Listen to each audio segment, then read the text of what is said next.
5 മന്ത്രിമാരെയാണ് വളരെ അപ്രതീക്ഷിതമായി മുൻകൂട്ടി നിശ്ചയിച്ച് പത്രങ്ങളോട് പറയാതെ ഉറപ്പിച്ചിരിക്കാം ഒരു ഡീലാണ് അവിടെ നടത്തിയത് എന്ന് സംശയം ഉണ്ടാക്കത്തക്ക രീതിയിലാണ് അവിടെ കാര്യങ്ങൾ നടന്നത്. വലിയ പുറത്ത് പറയാൻ പാടില്ലെന്നുള്ളതുകൊണ്ട് ശക്തമായ വിമർശനങ്ങളെ പ്രതിരോധിച്ചുകൊണ്ട് ഇങ്ങനെയുള്ള തീരുമാനങ്ങളിലേക്ക് പോകാൻ കഴിയുമോ? 2026 വരെ ഒരു രാഷ്ട്രീയ നേതാവിനെ അറസ്റ്റ് ചെയ്യാൻ പോകുന്നില്ല. സത്യം അതുപോലെ തന്നെ അല്ലേ സംഭവിക്കുന്നത്? ഇപ്പോൾ 2015 ഒക്ടോബറായി, ഇതുവരെ ഒറ്റയാളിനെ അറസ്റ്റ് ചെയ്തിട്ടുണ്ടോ? AC മൊയ്തീനെയോ? നമസ്കാരം, മലയാളി വാർത്തയിലേക്ക് സ്വാഗതം. രാഷ്ട്രീയം എപ്പോഴും നമ്മൾ സംസാരിക്കേണ്ടതായിട്ടുള്ള ആവശ്യകത കൂടി കൊണ്ടിരിക്കുന്ന ഒരു സാഹചര്യമാണ് ഇപ്പോൾ നിലവിലുള്ളത്. കേരളത്തിൽ നടന്നുകൊണ്ടിരിക്കുന്നത് അങ്ങനെയുള്ള ചില വിഷയങ്ങൾ തന്നെയാണ്. എന്നാലും ഇന്നത്തെ രാഷ്ട്രീയ ചർച്ചയിൽ നമുക്കൊപ്പം കൂടുന്നത് മറ്റാരുമല്ല, നമ്മുടെ രാഷ്ട്രീയ നിരീക്ഷണമായിട്ടുള്ള ശ്രീ രാജേന്ദ്രൻ പന്തളം സാറാണ്. നമസ്കാരം സാർ. നമസ്കാരം സാർ. ഇപ്പോൾ എന്തായാലും അറിയാലോ, മുഖ്യമന്ത്രിയുടെ വിഷയങ്ങൾ പല രീതിയിൽ പല വിഷയങ്ങൾ കത്തിക്കൊണ്ടിരിക്കുന്ന സമയമാണ്. അപ്പോൾ നമ്മളിപ്പോൾ സംസാരിക്കുന്ന ED സമൻസിന്റെ ഒരു കാര്യമാണ്. ED സമൻസിൽ മുഖ്യമന്ത്രിക്ക് ഉത്തരമില്ല എന്ന് തന്നെ പറയാം. കാരണം പിണറായിയും BJP കേന്ദ്ര നേതൃത്വവും അവിശുദ്ധ ബന്ധവും അല്ലേ ഇപ്പോൾ കേരളത്തിൽ നടന്നുകൊണ്ടിരിക്കുന്നത്. എന്താണ് സാറിന് ഈ ഒരു വിഷയത്തിൽ അഭിപ്രായം? EDയുടെ സമൻസിനെ കുറിച്ചാണ് നമ്മുടെ ഫോക്കസ്, അതിലാണല്ലേ EDയുടെ സമൻസ് എന്ന് പറയുന്ന മറ്റ് കുറേ കാര്യങ്ങൾ, ശബരിമല, അതുപോലെ തന്നെ നമ്മുടെ ഷാഫി പറമ്പലിന് നേരെ നടന്ന ലാത്തി ചാർജ്, ഇതിലൊക്കെ ഒരു ദുരൂഹത, ഒരു നിഗൂഢത തളം കെട്ടി നിൽപ്പുണ്ട്. വിചിത്രമായ ഒരു നിഗൂഢത. നമുക്കൊരു അങ്ങോട്ട് കടന്ന് ചെല്ലാൻ പറ്റാത്ത ഒരു ക്യാച്ച് 22 സിറ്റുവേഷൻ എന്നൊക്കെ പറയുന്ന രീതിയിലുള്ള ഒരു രാവണൻ കോട്ട എന്നൊക്കെ നമ്മൾ ലാബ്രിന്ത്, ഒരു തരം ലാബ്രിന്ത് നിൽപ്പുണ്ട്. സത്യത്തിലേക്ക് നമുക്ക് മാധ്യമപ്രവർത്തകർക്ക് കടന്നു ചെല്ലാൻ പറ്റാത്ത ഒരു അവസ്ഥയിലായിട്ടുള്ള കാര്യങ്ങളാണ്. ഇവിടെ ഇപ്പോൾ നമ്മൾ കേട്ട ആദ്യത്തെ കാര്യം, ED ഒരു സമൻസ് ക്ലിഫ് ഹൗസിലേക്ക് അയക്കുന്നു. അയക്കുന്നത് നമ്മുടെ ലൈഫ് മിഷൻ പദ്ധതിയോട് അനുബന്ധിച്ചാണ്. അബുദാബിയിൽ നിന്നുള്ള ഒരു ഏജൻസി അതിന് സഹായം ചെയ്തിരുന്നു. അപ്പോൾ അവരും മുഖ്യമന്ത്രിയുടെ മകനായിട്ടുള്ള വിവേക് കിരണും തമ്മിലുള്ള ബന്ധം എന്നറിയാൻ വേണ്ടി വ്യക്തത വരുത്താൻ വേണ്ടിയിട്ടുള്ള ഒരു സമൻസ് ആയിരുന്നു അതെന്നാണ് ആദ്യം നമ്മൾ കേട്ട വേർഷൻ. അതിനെ തുടർന്ന് 3 ദിവസത്തോളം മുഖ്യമന്ത്രി പൂർണ്ണമായിട്ടുള്ള മൗനം ഈ കാര്യത്തിൽ അവലംബിച്ചു. 3-ാം ദിവസം അദ്ദേഹം തുറന്നു. അദ്ദേഹം പറഞ്ഞത്, എനിക്ക് ഇത്തരത്തിൽ യാതൊരു സമൻസും കിട്ടിയിട്ടില്ല. 100% അദ്ദേഹം പറഞ്ഞത് സത്യവുമാണ്. പിന്നീടാണ് നമ്മൾ EDയുടെ സോഴ്സിൽ നിന്നും അവ്യക്തമായിട്ട് അറിഞ്ഞത്. വ്യക്തമല്ലത്. അദ്ദേഹത്തിന് ഏറ്റവും കൂടുതൽ അറിയുന്ന നമ്മുടെ MA ബേബി തന്നെയല്ലേ ഇക്കാര്യം പറഞ്ഞു. പക്ഷെ അങ്ങേരെ തള്ളിക്കൊണ്ടല്ലേ ഇത് ഒരു അതാണ് നമ്മൾ എടുത്ത് പറയേണ്ട ഒരു കാര്യം. വൈചിത്ര്യവും നിഗൂഢതയും ദുരൂഹതയും അത് വർദ്ധിപ്പിക്കുകയാണ് ചെയ്യുന്നത്. അപ്പോൾ തുടർന്ന് EDയുടെ സോഴ്സിൽ നിന്ന്, പേര് വെളിപ്പെടുത്താത്ത സോഴ്സിൽ നിന്ന് നമുക്ക് മനസ്സിലാക്കാൻ കഴിഞ്ഞത് ഇത് ലാവ്ലിൻ കേസുമായിട്ട് ബന്ധപ്പെട്ട ഒരു സമൻസാണ്. അതിലുൾപ്പെട്ട ഒരു വ്യക്തിയെ താങ്കൾക്ക് അറിയാമോ എന്ന് വിവേക് കിരണിനോട് ചോദിക്കാൻ വേണ്ടി. വിവേക് കിരൺ ഇപ്പോൾ നമ്മുടെ വിസ്മയെ പോലെ ഒരാളാണ്, പാവപ്പെട്ട കുട്ടിയായിട്ടാണ് ഞാൻ അബുദാബിയിൽ കണ്ടിട്ടും കേട്ടിട്ടുമുള്ളത്. അദ്ദേഹത്തെ വിളിച്ചു എന്നാണ് ഇപ്പോൾ പറയുന്നത്. പക്ഷേ വിവേക് പാവമായാലും അല്ലെങ്കിലും മുഖ്യമന്ത്രിയുടെ മകനായതുകൊണ്ട് അദ്ദേഹത്തിനെതിരെ വരുന്ന ഏതൊരു സമൻസും അസാധാരണമായിട്ടുള്ള പ്രാധാന്യം കൈവരിക്കും. അതാണ് വാർത്താ ലോകം, അതങ്ങനെയാണ്. അപ്പോൾ അതുകൊണ്ട് ഇത് വലിയൊരു വാർത്തയായി. ഈ സമൻസ് എപ്പോഴും പ്രതികളെ നമുക്ക് മാത്രം ഉദ്ദേശിച്ചുള്ളതല്ല, വ്യക്തത വരുത്താൻ വേണ്ടി EDക്ക് ആരെ വേണമെങ്കിലും വിളിക്കാം. വിസ്മയെ വിളിക്കുക, എന്നെ വിളിക്കാം. ഒരു സംശയം ഇങ്ങനെയുണ്ട്, അതിൻ്റെ കാര്യം എന്താണെന്ന് അവർ ചോദിച്ചറിയും. നമ്മൾ ഓർക്കേണ്ട ഒരു കാര്യം, ഇങ്ങനെ ഒരു കത്ത് അല്ലെങ്കിൽ സമൻസ് അവരെ അയക്കുന്നതിന് മുമ്പ് അവരുടെ ഒരു ബോർഡ് യോഗം കൂടും. ആരൊക്കെയാണ് വിളിക്കേണ്ടത് ഇതിലെന്നുള്ളത് അവർ യോഗം കൂടി തീരുമാനിക്കും. അതനുസരിച്ച് വളരെ ഓർക്കസ്ട്രേറ്റഡ് ആയിട്ടാണ് ഈ കത്തുകളൊക്കെ പോകാറുള്ളത്. അപ്പോൾ ആ പട്ടികയിൽ ഇദ്ദേഹം ഉണ്ടായിരുന്നു എന്നുള്ളതാണ് വ്യക്തമായ സൂചന. മുഖ്യമന്ത്രി പറഞ്ഞത് പക്ഷേ 100% ശരിയാണ്. ഇത്തരത്തിലൊരു കത്തെന്ന് പറഞ്ഞാൽ എന്താ അർത്ഥം? ലൈഫ് മിഷനുമായിട്ട് ബന്ധപ്പെട്ടൊരു കത്ത് എൻ്റെ മകന് വന്നിട്ടില്ല, ഒരു സമൻസും വന്നതായിട്ട് എനിക്കറിവില്ല എന്ന് പറയുന്നത് ബേബിയുടെ ചെപ്പക്കുറ്റി കേട്ട ഒരു അടിയും കൂടാണ്. തീർച്ചയായിട്ടും അത് പറയാനുണ്ടോ? ഇപ്പൊ സാർ ഇപ്പൊ വന്നിട്ടില്ല എന്ന് പറയുമ്പോൾ പോലും അതിൽ ഏകദേശം സ്ഥിരീകരണമൊക്കെ ആയിട്ടുണ്ടല്ലോ. ED തന്നെ സ്ഥിരീകരിക്കുന്ന ഒരു റിപ്പോർട്ടാണിത്. പക്ഷേ കഴിഞ്ഞ ദിവസം അമിത്ഷാനെ കാണാൻ പോവുക എന്ന് ഒരു വാർത്ത ഉണ്ടായിരുന്നല്ലോ പിണറായി. പക്ഷെ അത് അന്ന് മോദിയെയും കൂടി കണ്ടിട്ടുണ്ടായിരുന്നു. അപ്പൊ അവിടെ എന്തോ ഒരു ബന്ധം അവർ തമ്മിൽ ഉണ്ട് എന്ന് തന്നെയല്ലേ നമ്മൾ വിശ്വസിക്കേണ്ടത്? തീർച്ചയായിട്ടും അത് തന്നെയാണ് എൻ്റെ അഭിപ്രായം. കാരണം 5 മന്ത്രിമാരെയാണ് വളരെ അപ്രതീക്ഷിതമായി മുൻകൂട്ടി നിശ്ചയിച്ച് പത്രങ്ങളോട് പറയാതെ ഉറപ്പിച്ചിരിക്കാം ഒരു ഡീലാണ് അവിടെ നടത്തിയത് എന്ന് സംശയം ഉണ്ടാക്കത്തക്ക രീതിയിലാണ് അവിടെ കാര്യങ്ങൾ നടന്നത്. വലിയൊരു ഡീൽ അവിടെ നടന്നിട്ടുണ്ട്. ഒരു ഭൈരവൻ തെയ്യത്തിൻ്റെ ഒരു മൊമെൻറ്റോ എന്നാണ് ഉച്ചരിക്കുക, മൊമെൻറ്റോ ആണ് പ്രധാനമന്ത്രിക്ക് കൊടുത്തത്.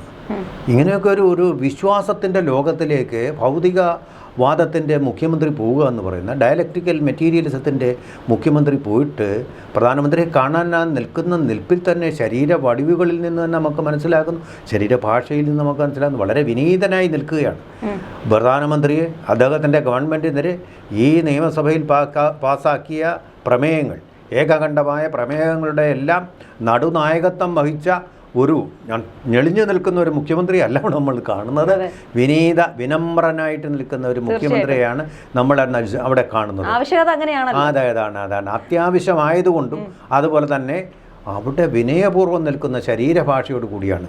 അമിത്ഷാ അദ്ദേഹത്തിൻ്റെ കൊടും ശത്രുവായിട്ടുള്ള എല്ലാ ഏജൻസിയെയും ഇടയ്ക്ക് വിടുന്ന അമിത്ഷാ, തൻ്റെ മുഖ്യ ശത്രുവായിട്ടുള്ള അമിത്ഷായുടെ അടുത്ത് പോലും അദ്ദേഹം പോയി അമിത്ഷായുടെ വീട്ടിലാണ് പോയി കണ്ടത്. ശരിക്കും ജനങ്ങളെ പറ്റിക്കുന്ന രീതിയല്ലേ ഇത്?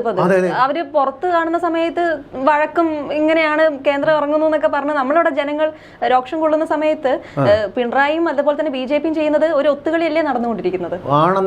ആണെന്നുള്ളതിനെ ഞാൻ നിഷേധിക്കുന്നില്ല. പക്ഷേ ഇതിൽ സമർത്ഥനായ ഒരു മുഖ്യമന്ത്രി തന്നെയാണ് അദ്ദേഹം എന്നുള്ള കാര്യം സംശയമില്ല. എവിടെ ഏത് റോളിൽ പ്രവർത്തിക്കണം എന്നുള്ള അറിയാം. അതെ, ആദർശങ്ങളൊക്കെ കാറ്റിൽ പറത്തിക്കൊണ്ട് പെരുമാറാൻ അറിയാം. പച്ചക്കള്ളം സത്യമെന്ന വ്യാജേന ആർക്കും കടക്കാനാവാത്ത വിധം വയ്ക്കാനറിയാം. ചുറ്റും പറഞ്ഞാൽ നമ്മുടെ ഇന്ത്യയുടെ ബ്രഹ്മാസ്ത്രം പോലൊരു ബ്രഹ്മാസ്ത്രം അദ്ദേഹത്തിൻ്റെ ഡിഫൻസ് കമാൻഡായിട്ട് അങ്ങ് വിന്യസിച്ചിരിക്കുക. അപ്പോൾ പാകിസ്ഥാൻ്റെ ഏത് ശത്രുവിൻ്റെ എന്നുള്ള ഉദ്ദേശത്തിൽ ഏത് ഡ്രോൺ വന്നാലും ഇങ്ങോട്ട് കടന്ന് കയറാനാകാത്ത വിധം ഒരു ഡിഫൻസ് കമാൻഡ് അദ്ദേഹത്തിനുണ്ട്. അതിൽ ഒരു പക്ഷേ നമ്മുടെ അയൺ ടോം എന്ന് പറയുന്ന ഒന്നുണ്ടല്ലോ ഇസ്രായേലിന്, അതുപോലെ ശക്തമാണ്. പ്രതിരോധിക്കാൻ കഴിയാത്ത ഒരു ചക്രവ്യൂഹമെന്നോ പത്മദളമെന്നോ ഒക്കെ പറയാവുന്ന പോലെ ഒന്നും അദ്ദേഹം സൃഷ്ടിച്ചെടുത്തിട്ടുണ്ട്. അവിടെ ഉന്നതങ്ങളിലെ പിടിപാട് അതിന് തന്നെയാണ് ഈ KV തോമസിനെ അവിടെ ക്യാബിനറ്റ് പദവി കൊടുത്തു വെച്ചിരിക്കുന്നത്. അതും കൂടാതെ നമ്മൾ അറിയാത്ത ഒരു സത്യം, അതിൻ്റെ തലേ ദിവസം അദ്ദേഹത്തിൻ്റെ മരുമകൻ മുഹമ്മദ് റിയാസ്, വിനോദസഞ്ചാര മരാമത്ത് വകുപ്പ് മന്ത്രി, ഗജേന്ദ്ര സിംഗ് ഷെയ്ഖാവത്ത് എന്ന് പറയുന്ന കേന്ദ്ര തൻ്റെ വിനോദസഞ്ചാര വകുപ്പ് മന്ത്രിയായിട്ടുള്ള മന്ത്രിയെ അദ്ദേഹം നേരിൽ പോയി കാണുകയും കേരളത്തിൽ അടുത്ത് നടക്കാൻ പോകുന്ന വിനോദസഞ്ചാര മേളയ്ക്ക് ഉദ്ഘാടനം ചെയ്യാനായിട്ട് ക്ഷണിക്കുകയും ചെയ്തു. അപ്പം ഒരു ഭയങ്കര PR എക്സർസൈസ്, അഴിമതി എന്ന് ഞാൻ പറയത്തില്ല, ഒരു PR എക്സർസൈസ് ശക്തമായ രീതിയിൽ അവിടെ നടന്നിരിക്കുന്നു എന്നുള്ളതാണ് ഞാൻ മനസ്സിലാക്കുന്നത്. ഇനി ചോദ്യം ചോദിച്ചാൽ ബാക്കി ഉത്തരം കൊടുക്കും. ഇപ്പോൾ പിണറായി വിജയന്റെ മകളുടെ കേസ് പരിഹരിക്കാൻ വേണ്ടിയാണോ മകന്റെ പേരിലേക്ക് വന്നത്, തൃശ്ശൂർ MP സീറ്റ് BJPക്ക് കൊടുത്തത് എന്നൊക്കെയുള്ള ചർച്ച ഇപ്പോൾ വരുന്നുണ്ടല്ലോ, എന്താണ് അതിൽ പറയാനുള്ളത്? അത് അങ്ങനെ ഇപ്പോൾ എനിക്ക് സത്യം പറഞ്ഞാൽ അറിഞ്ഞുകൂടാ, അക്കാര്യത്തിൽ എനിക്കൊന്നും പറയാൻ അറിഞ്ഞുകൂടാ. കാരണം CPM പോലൊരു പാർട്ടി അങ്ങനെ ചെയ്യും എന്ന് ഞാൻ വിശ്വസിക്കുന്നില്ല. കാരണം അങ്ങനെ ചെയ്യാൻ അവർക്ക് ആദർശപരമായിട്ട് കഴിയുകയില്ല. അത് അണികളെ ബോധ്യപ്പെടുത്തുക എന്ന് പറയുന്ന റിപ്പോർട്ടിംഗ് എന്ന് പറയുന്നൊരു സമ്പ്രദായം പാർട്ടിക്കുള്ളിലുണ്ട്. ജനാധിപത്യ കേന്ദ്രീകരണമാണെങ്കിലും ഇങ്ങനെയുള്ള തീരുമാനങ്ങൾ എടുത്തു കഴിഞ്ഞാൽ അതിൻ്റെ ഒരു റിപ്പോർട്ടിംഗ് നടക്കാറുണ്ട്. ആ റിപ്പോർട്ടിങ്ങിലൂടെ താഴേക്കിടയിലുള്ള നേതാക്കൾ, പ്രത്യേകിച്ച് ബ്രാഞ്ച് തലം, ലോക്കൽ തലം, അങ്ങനെ പല ഘടകങ്ങളുണ്ടല്ലോ, അവരെ വിശ്വസിപ്പിക്കാൻ വലിയ പ്രയാസമായിരിക്കും. കാരണം എപ്പോഴും ഈ ജില്ലാ സമ്മേളനങ്ങളൊക്കെ നടക്കാറുള്ള സംസ്ഥാന സമ്മേളനത്തിന് മുന്നോടിയായിട്ട് സമ്മേളനങ്ങൾ വളരെ രൂക്ഷമായിട്ടുള്ള വിമർശനങ്ങളാണ് ഉയർന്നു വരാറുള്ളത്. നമ്മൾ അറിയുന്നില്ല, പലതും പുറത്ത് പറയാൻ പാടില്ലെന്നുള്ളത് കൊണ്ട് ശക്തമായ വിമർശനങ്ങളെ പ്രതിരോധിച്ചുകൊണ്ട് ഇങ്ങനെയുള്ള തീരുമാനങ്ങളിലേക്ക് പോകാൻ കഴിയുമോ? പാർട്ടി ചോദ്യം ചെയ്യും. അവിടെ തീർച്ചയായിട്ടും ഒരു ഉൾപാർട്ടി ജനാധിപത്യം ഉണ്ട്. ഏകശിലാരൂപമല്ല പാർട്ടി, ഏകാധിപത്യവുമല്ല. അത് കഴിയുമോ എന്നുള്ളത് പാർട്ടിയുടെ ഇക്കാലം വരെയുള്ള എൻ്റെ ഒരു അനുഭവം വെച്ചുകൊണ്ട് എനിക്ക് വളരെ അത്ഭുതകരമായിട്ട് തോന്നുന്നു. അങ്ങനെ ഉണ്ടെങ്കിൽ ഈ party no more it is Communist Party of India Marxist, it is some other party. പക്ഷേ അധികം ജനങ്ങൾ ഇപ്പോൾ ജനങ്ങൾ പുറത്തിറങ്ങി കഴിഞ്ഞ് ജനങ്ങളോട് ചോദിച്ചു കഴിഞ്ഞാൽ ജനങ്ങൾ പറയുന്നത് അവരാണ് ഭരിക്കുന്നത്, അതുകൊണ്ട് മകളാണെങ്കിലും മകനാണെങ്കിലും അവർക്ക് സുഖമായിട്ട് രക്ഷിച്ചു കൊള്ളാൻ പറ്റും എന്ന് തന്നെയാണ് പറയുന്നത്. അതിപ്പോൾ എന്താണെങ്കിലും ഇപ്പോൾ ശബരിമല വിഷയം എടുക്കുകയാണെങ്കിലും, 2019 മുതൽ നമ്മൾ നോക്കുകയാണെങ്കിൽ ഭക്തജനങ്ങളെ എപ്പോഴും കൈ കഴുകുന്ന അല്ലെങ്കിൽ ഭക്തജനങ്ങളെ മുടിക്കുന്ന, കടം പെരുപ്പിക്കുന്ന മുഖ്യമന്ത്രിയാണ് ഇപ്പോൾ കഴിഞ്ഞ രണ്ടാം പിണറായി സർക്കാരിൽ നമ്മൾ കണ്ടുപിടിക്കുന്നത്. മൂന്നാമത്തിലേക്ക് കയറില്ല എന്ന് തന്നെയാണ് ജനങ്ങൾ പറയുന്നത്. അപ്പോൾ അങ്ങനെയുള്ള ഈ ഒരു പാർട്ടിക്ക് എന്തിനേയും തേച്ച് വെളുപ്പിക്കാൻ കഴിയും എന്ന് തന്നെയല്ലേ നമ്മൾ വിശ്വസിക്കേണ്ടത്?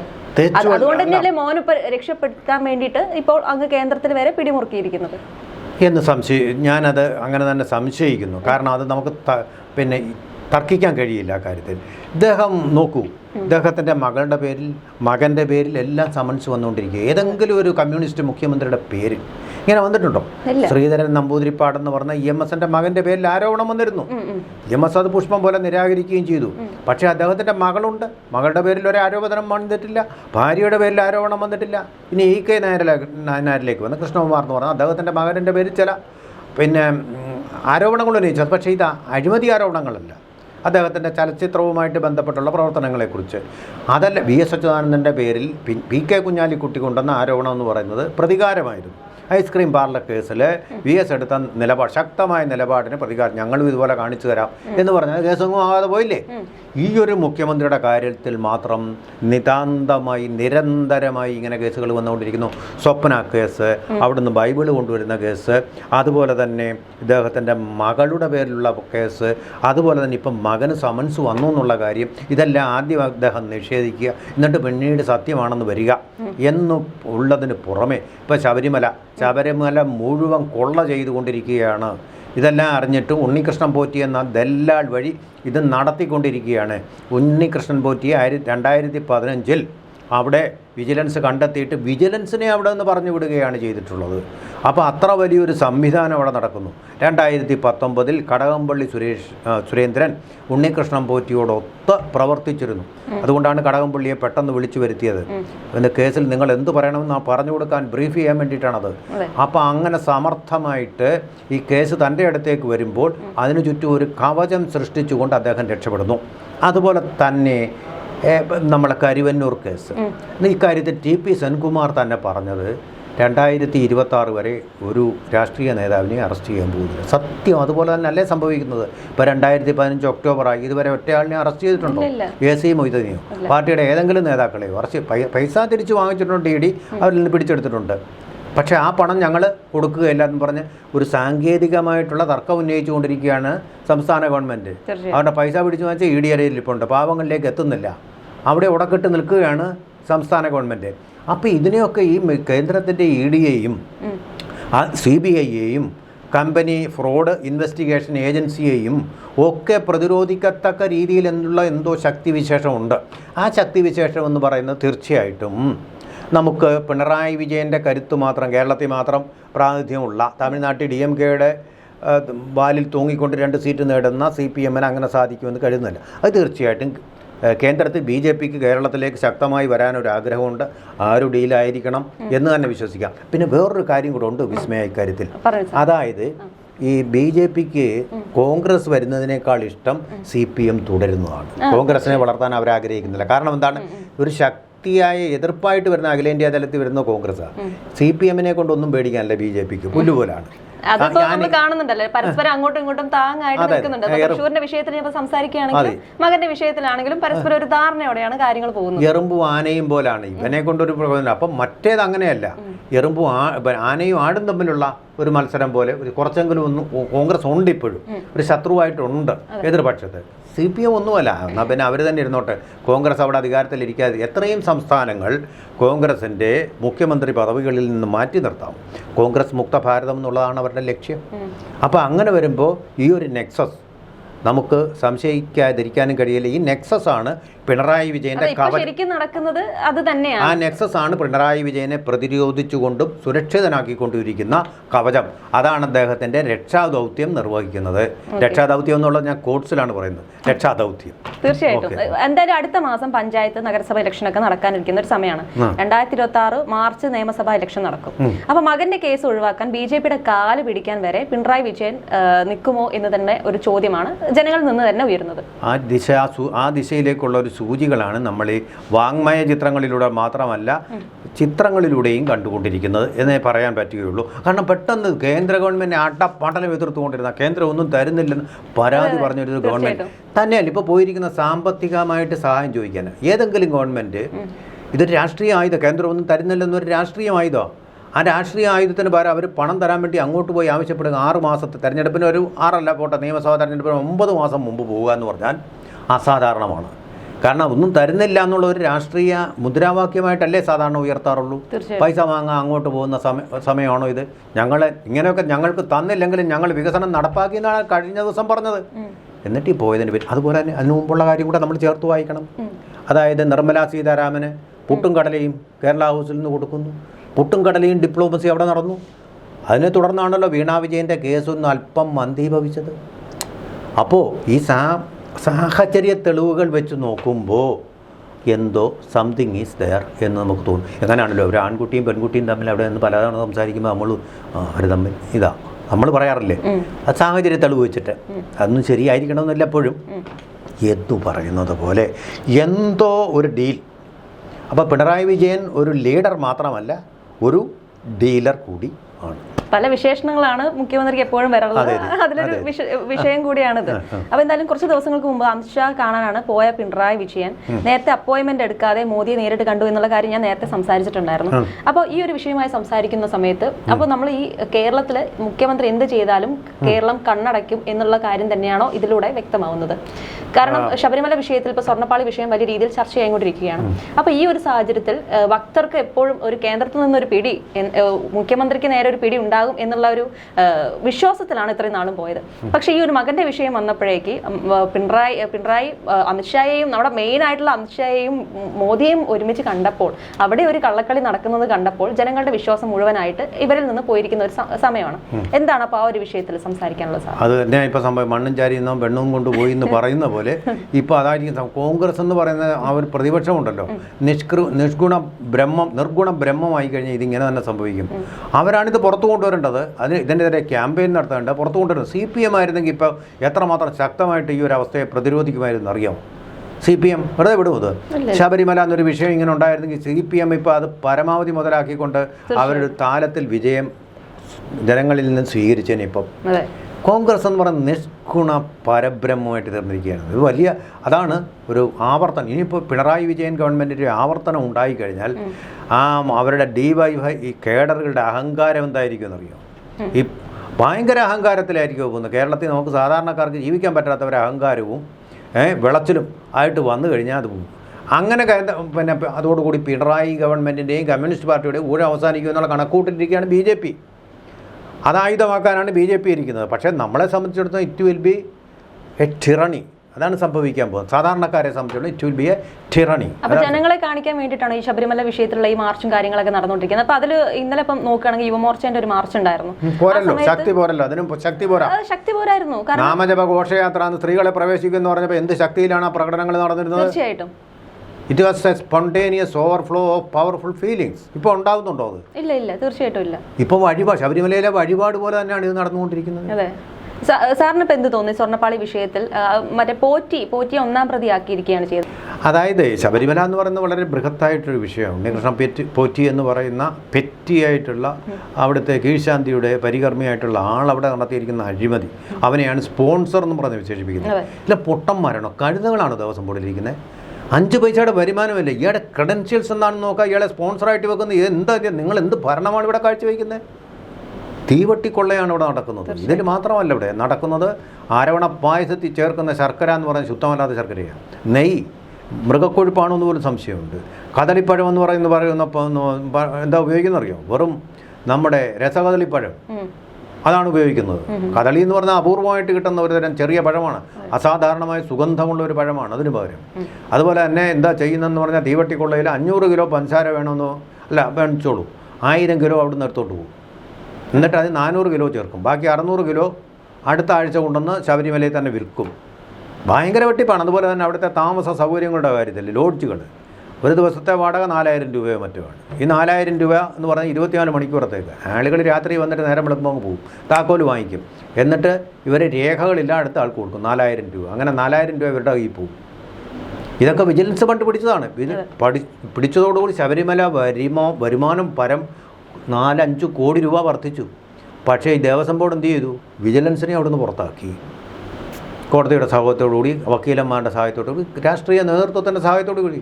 ആ രീതിയിലുള്ള തീവട്ടിക്കൊള്ളയാണ് പത്മകുമാറിൻ്റെ കാലത്ത് അവിടെ നടന്നുകൊണ്ടിരുന്നത്. ഇപ്പോൾ ഇവർ പത്മകുമാറിനെ പ്രതിയാക്കും. പത്മകുമാർ ഇവരുടെ പേര് പറയും. ഇനിയിപ്പോൾ ഇത് പരമാവധി ഉപയോഗപ്പെടുത്താൻ കോൺഗ്രസിന് കഴിയണം. അപ്പോൾ ആ രീതിയിലേക്ക് തന്നെയാണ് അതിപ്പോൾ ഉപയോഗപ്പെടുത്തിക്കൊണ്ടിരിക്കുന്നത്. സത്യത്തിൽ കോൺഗ്രസ് ഉപയോഗപ്പെടുത്തുന്നില്ല. നിയമസഭയിൽ മാത്രമേ ഉള്ളവരുടെ പ്രകടനം. പുറത്ത് ഇങ്ങനെ ഒരു പ്രക്ഷോഭമായ പോരാത്. നാമജപ ഘോഷയാത്രയുടെ സമയം നമ്മൾ കണ്ടിട്ടില്ലേ? അതുപോലെ ഇവിടെ സംസാരം ഉണ്ടാകുന്നതിനെ കുറിച്ച് ഒന്നും ശക്തമാവുന്നില്ല. അത് ശക്തമായെങ്കിൽ മാത്രമേ ഒരു ഭരണമാറ്റം ഇവിടെ ഉണ്ടാക്കാൻ കഴിയൂ. അതുള്ള കാര്യം പ്രായോഗികമായിട്ടുള്ള കാര്യം ഞാൻ പറയാം. അത് പരമാവധി ഒരു നല്ല വിഷയം തന്നെയാണത്, മോശം വിഷയമൊന്നും അല്ലത്. അവിടെ ശരിക്കും അഴിമതി നടന്നിട്ടുണ്ട്. അത് അങ്ങനെയാണെങ്കിൽ വേണ്ടത്. നമ്മൾ ഒരു കാര്യം കൂടെ പറഞ്ഞ് അവസാനിപ്പിക്കുക. 1953 അവിടെ ഒരു ധ്വംസനം നടന്നിട്ടുണ്ട്, വിഗ്രഹ ധ്വംസനം. മഴ വെച്ചിട്ട് അവിടുത്തെ ധർമ്മശാസ്ത്ര പ്രതിമ അതിൻ്റെ കഴുത്ത് വെട്ടി അവിടെ ഇട്ടു, അമ്പലത്തിന് തീയും വെച്ചു. ഞാനൊന്ന് ചോദിച്ചോട്ടെ, ഈ ബാബറി മസ്ജിദ് തകർത്തു എന്ന് പറഞ്ഞിട്ട് വലിയ പ്രക്ഷോഭം ഉണ്ടായല്ലോ നമ്മുടെ അയൽ രാജ്യങ്ങളിലും, അതിൻ്റെ ജിയോ പൊളിറ്റിക്സ് വരെ ഉണ്ടായല്ലോ. ഇതെന്താ ഈ അമ്പലത്തിലെ വിഗ്രഹം അങ്ങനെ വെട്ടിമുറിച്ചിട്ട്? അത് നിസാര ദൈവമാണോ അത്? എത്ര സംസ്ഥാനങ്ങളിൽ നിന്ന് ആൾക്കാർ വരുന്നത്, അത് എത്ര ലക്ഷം പേര് വരുന്നത്, അത് എത്ര ലക്ഷം ഭക്തന്മാർ അവിടോട്ട് വരുന്നത്, മല ചവിട്ടാൻ വേണ്ടി വരുന്നത്? അതിൻ്റെ അന്വേഷണം KP കേശവമേനോൻ എന്ന് പറയുന്ന ഒരു കമ്മീഷൻ അന്വേഷിച്ച റിപ്പോർട്ട് ഇവിടെ കൊടുത്തിട്ടുണ്ട്. എന്താ ഇതുവരെ പുറത്താക്കാത്തത്? അപ്പോൾ ശബരിമല എന്ന് പറയുന്നത് ഹിന്ദു ക്ഷേത്രമായതുകൊണ്ട് അതിന് അത്രയും പ്രാധാന്യമേ ഉള്ളൂ. ഞാൻ വർഗീയം പറയുകയല്ല, ഈ വർഗീയമായിട്ടുള്ള നിലപാടപ്പം ഗവൺമെൻറ് എടുത്തത്. ബാബറി മസ്ജിദ് എന്ന് പറയുമ്പോൾ ഈ ഗവൺമെൻറ്, ഈ പാർട്ടി എത്രമാത്രം പ്രാധാന്യം അതിന് കൊടുത്തത്. അത് ഒരു തരത്തിലുള്ള ആരാധനയും നടക്കാത്ത ഒരു ആർക്കിടെക്ചറൽ സ്പ്ലെൻഡർ, അതാണത്. രാമക്ഷേത്രത്തെ മസ്ജിദാക്കി മാറ്റിയ ഒരു സ്പ്ലെൻഡർ, ആർക്കിടെക്ചറൽ സ്പ്ലെൻഡറാണിത്. അതിനെന്തുമാത്രം പ്രക്ഷോഭമാണ്. അവിടെ രാമക്ഷേത്രം നിർമ്മിച്ചു എന്ന് പറഞ്ഞ് ഇപ്പോഴും കലിപ്പ് തീരാത്ത ആൾക്കാരുണ്ടല്ലോ. ശബരിമലയിൽ ഈ തല വെട്ടിയത് ആരാണ്? വിഗ്രഹത്തിൻ്റെ തല വെട്ടി തീ വെച്ചത് ആരാണ്? അന്വേഷണം ഇവിടെ ഉണ്ട്, റിപ്പോർട്ട് ഇവിടെ ഉണ്ട്. അയ്യപ്പൻ വേണ്ടത് കൊടുത്തിട്ടുണ്ട് അവർക്ക്, അത് വേറെ കാര്യം. അത് അപ്പം വർഗീയമായിട്ടുള്ള വിവേചനമല്ലേ അതിനകത്ത് കാണിക്കുന്നത്. അപ്പോൾ അത് തൊട്ട് 1953 തൊട്ട് അന്വേഷിക്കട്ടെ, റിപ്പോർട്ട് പുറത്തെടുത്തുകൊണ്ട് കൊണ്ടുവരട്ടെ. അവിടെ നടന്നതെന്താണെന്ന് ജനങ്ങൾ ഭരണം മാറണം. ഭരണം മാറുമ്പോഴാണ് ഇവിടെയുള്ള പല കേസുകളും ഇതായിരിക്കണം കോൺഗ്രസിന്റെ നയം. 1953 അവിടെ വിഗ്രഹ ഭഞ്ജനം നടത്തിയത് മുതലുള്ള കാര്യങ്ങൾ ഞങ്ങൾ അന്വേഷിച്ചു, ധവളപത്രം കൊണ്ടുവരുമെന്ന് പറയണം കോൺഗ്രസ്. ചുണയുണ്ടോ കോൺഗ്രസിന്? വിറയ്ക്കും, മുട്ടിടിക്കും. തീർച്ചയായിട്ടും. അപ്പോൾ നമുക്ക് എന്തായാലും മുഖ്യമന്ത്രിയുടെ വിളയാട്ടങ്ങൾ ആ ഒരു ഭരണകാലം തീരുന്നത് വരെ ഉള്ളെന്ന് തന്നെ നമുക്ക് അനുമാനിക്കാം എന്ന് പറഞ്ഞുകൊണ്ട് നമുക്ക് അവസാനിപ്പിക്കാം. നന്ദി സർ.